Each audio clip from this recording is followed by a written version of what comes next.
Selamat datang di Novel Bersuara. Sebuah cerita yang berjudul Bunda, Bukan Wanita Malam. Episode 6. Oleh autor Kolom Langit. Dengan If sebagai pengisi suara. Selamat mendengarkan.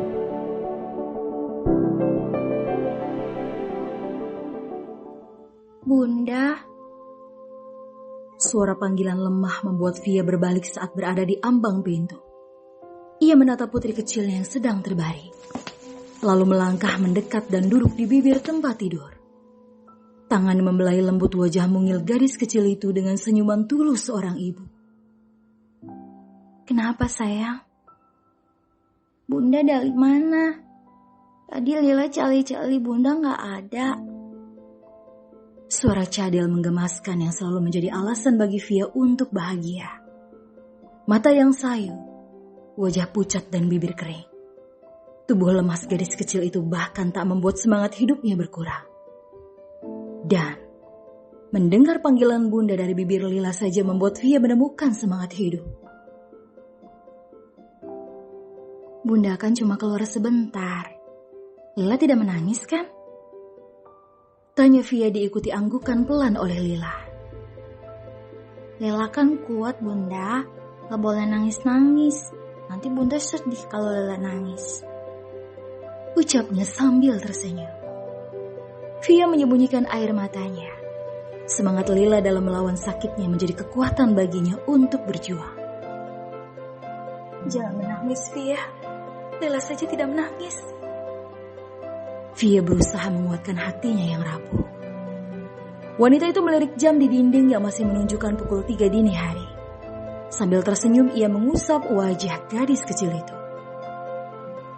Lila tidur lagi ya, ini kan masih malam.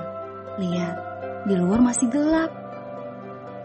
Menunjuk ventilasi yang jelas terlihat bahwa hari masih gelap. Iya Bunda, tapi Lila mau bobo sama Bunda. Kalau begitu Lila berdoa dulu. Dengan senyuman, Lila mengangkat kedua tangannya lalu berdoa. Setiap kata yang terucap dari bibir mungilnya adalah kekuatan bagi Via. Lila, seorang gadis kecil penderita kanker dengan semangat yang menyala. Setelah berdoa, Via membaringkan Lila sehingga posisi mereka kini saling memeluk. Dengan kelembutan, Via mengusap rambut gadis kecil itu hingga tertidur. Pagi menjelang. Seperti biasa, Via akan menyuapi Lila sarapan dahulu. Sebelum berangkat kerja tentunya. Hari itu ia memutuskan akan mengundurkan diri dari butik tempatnya bekerja selama bertahun-tahun itu. Dan akan fokus merawat istri Tuan Gunawan. Bayaran yang ditawarkan Tuan Gunawan dapat ia gunakan untuk pengobatan Lila. Sudah kenyang Bunda, ucap Lila. Kan buburnya belum habis sayang. Sedikit lagi ya. Kasihan makanannya tidak habis. Nanti nangis kalau dibuang. Kalau dibuang makanannya sedih ya Bunda. Iya sayang. Selain itu dosa loh kalau buang-buang makanan. Ya udah. Lila mau habisin buburnya. Via menyuapkan lagi beberapa sendok bubur hingga piring itu kosong. Setelah memberi obat pada gadis kecilnya, Via berangkat menuju tempatnya bekerja. Seperti biasa dengan naik bus. Jarak panti asuhan dan butik tempat Via bekerja tidak begitu jauh, sehingga hanya butuh waktu 20 menit. Via telah tiba di butik ternama itu. Saat hendak memasuki bangunan, bersamaan dengan 2 orang pria tampan yang baru saja keluar dari sana. Seketika Via menunduk saat berpapasan dengan salah satu dari 2 pria itu. Wira. Ternyata pria itu adalah teman dari anak pemilik butik. Wira menatap Via dengan tajam. Sangat jelas terlihat aura kebencian dari sorot matanya. Van, siapa dia? Tanya Wira pada Ivan. Dia Via Wira, salah satu karyawan ibuku. Jawab Ivan. Wira melirik wanita di depannya, dari ujung kaki ke ujung kepala. Tatapan mengintimidasinya seakan mampu membelah tubuh Via menjadi 2 bagian. Sementara Via masih menunduk malu. Ia masih ingat pernah bertemu Wira saat pertama kali ia menginjakan kakinya di tempat terkutuk itu. Permisi mas, saya mau ke dalam. Ucap Via tanpa berani mengangkat kepalanya. Silakan Via, balas Ivan. Wira masih menatap pintu kaca yang baru saja dilewati Via dengan wajah menggeram. Hingga tepukan mendarat di bahunya. Ada apa Wir? Kenapa kau menatap Via seperti itu? Tanya Ivan penasaran. Sudah berapa lama dia bekerja di butik ibumu? Sepertinya sudah lama.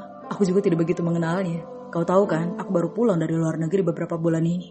Dan aku juga jarang kemari. Wira memejamkan matanya kasar. Tangannya yang tadi mengepal geram perlahan terbuka. Pertanda kemarahannya mulai menyuruh. Laki-laki berperawakan tinggi tegap itu menghela nafas berkali-kali. Teringat pada temuannya semalam. Van, dia itu bukan wanita baik-baik. Dia wanita penghibur. Ivan nampak sangat terkejut mendengar ucapan Wira. Ia belum dapat percaya sepenuhnya. Apa maksudmu Wira? Oke, aku memang belum terlalu mengenal Via, tapi dia itu wanita baik-baik. Pembawaannya saja tenang, akhlaknya juga baik. Dan aku beberapa kali melihat dia beribadah. Wajah Wira yang tadinya sudah tenang kembali menggeram. Dia wanita malam. Aldi pernah membayarnya untuk menghabiskan malam bersama. Dan semalam aku melihat lagi dengan seseorang yang sangat kukenal. Mereka keluar dari tempat hiburan. Siapa? Tanya Ivan penasaran. Dengan wajah kesal bercampur sedih, Wira menjawab. Ayahku. Wanita penggoda itu keluar dari tempat itu bersama ayahku. Mereka pergi bersama, Van. Jika saja yang mengatakan itu bukan Wira, Ivan pasti tak akan percaya begitu saja. Terlebih Via adalah karyawan kesayangan ibunya. Kau yakin? Aku melihatnya dengan mata kepalaku sendiri, Van. Ayahku, teganya dia berbuat begini, padahal ibuku sedang sakit. Karena itulah pagi ini aku memutuskan mundur dari perusahaan. Aku mau bekerja di kantormu saja. Terserah jabatan apapun yang mau kau berikan padaku. Tapi ayahmu bukan orang seperti itu. Van, siapapun bisa berubah. Bagaimana dengan Sarah yang pergi dengan laki-laki lain? Tidak ada manusia yang benar-benar suci. Mendengar Wira menyebut nama Sarah, Ivan akhirnya menyerah. Wira tidak pernah mau menyebutkan nama yang sangat ingin dilupakannya itu. Tidak ingin sahabatnya itu berlarut-larut dalam kesedihannya, Ivan akhirnya mengalihkan pembicaraan. Baiklah, kalau begitu ayo kita ke kantorku saja. Mereka kemudian menuju sebuah mobil yang terparkir di depan bangunan besar. Sambil melajukan mobil, sesekali Ivan melirik Wira yang masih tampak jelas sisa-sisa kemarahan di wajahnya. Van, kau bisa meminta ibu memecat wanita itu dari butiknya. Aku akan bicarakan dengan ibu. Masalahnya ibuku sangat menyukai dia. Dia terus saja memujinya. Katanya dia belum pernah bertemu wanita sebaik dan sejujur Via. Alah, itu semuanya topeng. Bayang-bayang kebersamaan ayahnya dengan Via semalam kembali bermunculan di benak Wira. Semalam, saat akan pulang ke rumahnya, tanpa sengaja Wira melewati tempat hiburan di mana ayahnya dan Via baru saja keluar bersama. Mengingat itu, rasanya Wira ingin memaki-maki Via. Aku harus menjauhkan wanita itu dari ayahku. Tapi bagaimana caranya? Sebenarnya aku belum yakin apa yang kau bicarakan, Wir. Kau yakin semalam tidak sedang mabuk? Tanya Ivan ingin memastikan. Wira pun menyahut dengan berdecak kesal. Aku tidak minum semalam. Oh iya, wanita itu tinggal di mana?